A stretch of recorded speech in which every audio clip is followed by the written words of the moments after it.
আমি যদি বলি যে পোস্টাল ব্যালট যেটা পাঠানো হয়েছে বিদেশে প্রবাসীদের জন্য, সেটার যে ব্যালট পেপারটা তৈরি করা হয়েছে, এই নিয়ে আপনারা কোনো কথা কইতেছেন না কেন?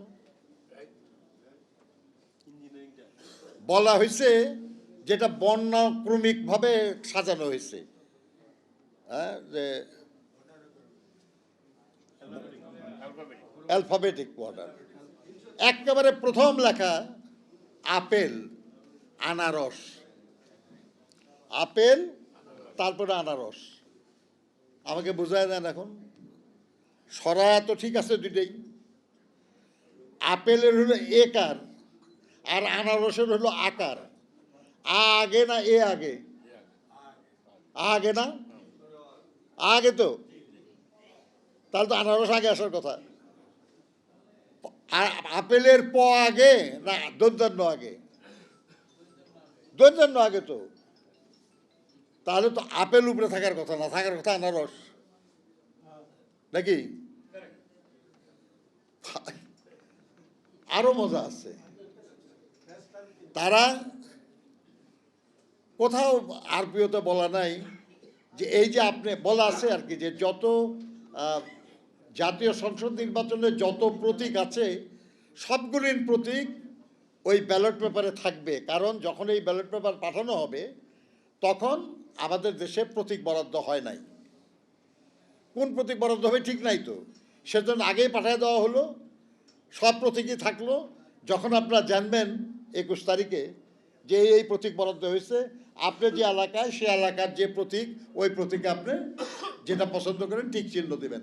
এই জন্য সব প্রতীক থাকবে, এটা আরপিওতে বলা আছে।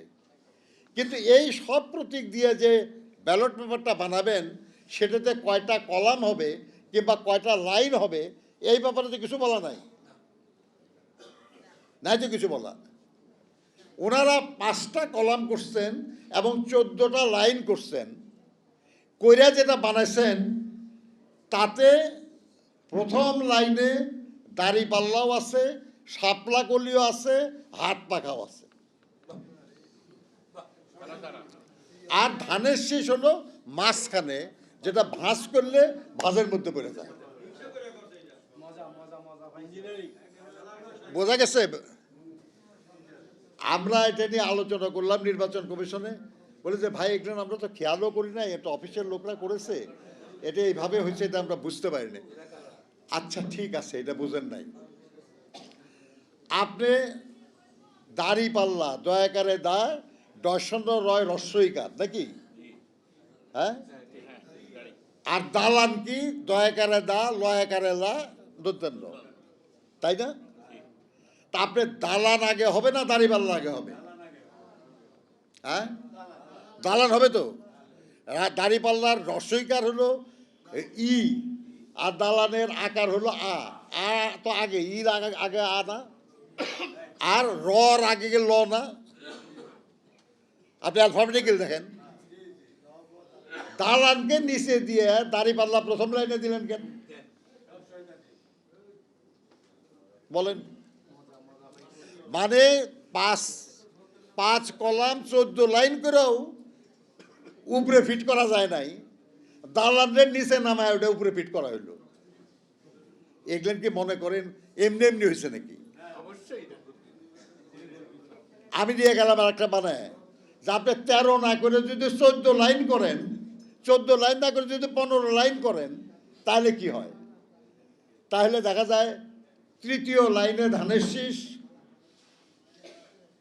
8 লাইনে দাড়িপাল্লা, 12 লাইনে এসে হয়তো শাপলা গলি, এরকম হয়। খেয়াল করছেন এখন?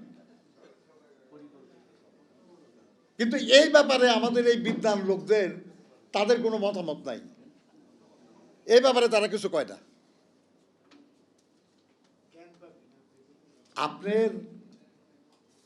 আমরা নেহায়েত আমরা গণতন্ত্রে বিশ্বাস করি, আমরা গণতন্ত্র চাই, আমরা চাই যে নির্বাচনটা যথাসময়ে হোক। সে কারণে আমরা এগুলো নিয়ে কোনো সংকট সৃষ্টি করতে চাই না।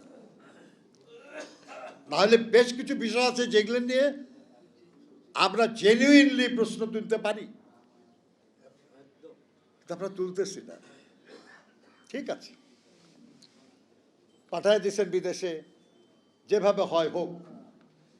বিভিন্ন জায়গায় দেখা যাচ্ছে যে তাদের নেতাদের বাড়িতে 200, 300, 400 ব্যালট পেপার নিয়ে তাদের লোকরা বসতেছে, সেগুলো নিয়ে ভিডিও হইতেছে, এগুলো সব আসতেছে। বলা হলো যখন, তারা কি বললো জানেন? যে মিডল ইস্টের কোনো দেশে আমাদের কোনো শাখা নাই। আমি কুয়েতে অ্যাম্বাসেডর ছিলাম, আমি তো জানি আসলে এই জামাতে ইসলামী বলে কোনো শাখা নাই তাদের। কুয়েতে যেটা আছে ওটার নাম হলো কোরআন প্রশিক্ষণ কেন্দ্র। এক এক দেশে এরকম এক এক নামে, কিন্তু তাদের যদি আলোচনা করেন তারা বলবে যে আমাদের জামাতের নেতা অমুক। অর্থাৎ প্র্যাকটিক্যালি ওইটাই সংগঠন, কিন্তু নামটা আলাদা করা আছে। এবং ঠিকই তারা নিয়মিত চাঁদাও পাঠায়, বুঝছেন ব্যাপারটা? এগুলো করা তো ভালো না রে ভাই। আপনি এই দিয়ে কত আগাবেন আর? হ্যাঁ, কত আগাবেন? এই দিয়ে কত রকমের বন্দোবস্ত নাকি হয়ে গেছে। আমাদের ঢাকা 17 যিনি প্রার্থী, তাদের দেখেন না ভিডিওতে আপনার? হ্যাঁ, ঢাকায় কোনো সিট দিবে না আর কি। আচ্ছা বলেন রে ভাই, সিট দেওয়ার মালিকটা কে? আল্লাহ না? অবশ্যই আল্লাহ। আল্লাহ জনগণের মাধ্যমে এটা ভাগ করে নাকি? তো ওনারা এজেন্সি কার পেয়ে গেল ভাই আর কি? কার ক্ষমতায় বলতেছে যে ঢাকায় আর কোনো আসনই কাউকে দেওয়া হবে না? আরে ভাই, আমরা তো 91 সালে ঢাকায় সব আসন পাইছিলাম না আমরা? বিএনপি পাইছিল না সব আসন? সে আমরা তো বলতেছি না আর কি যে ভাই অন্য কেউ কোনো আসন পাবে না। পাইতেই পারে, অসম্ভব কি? নির্বাচন তো একটা আনসার্টেন ব্যাপার।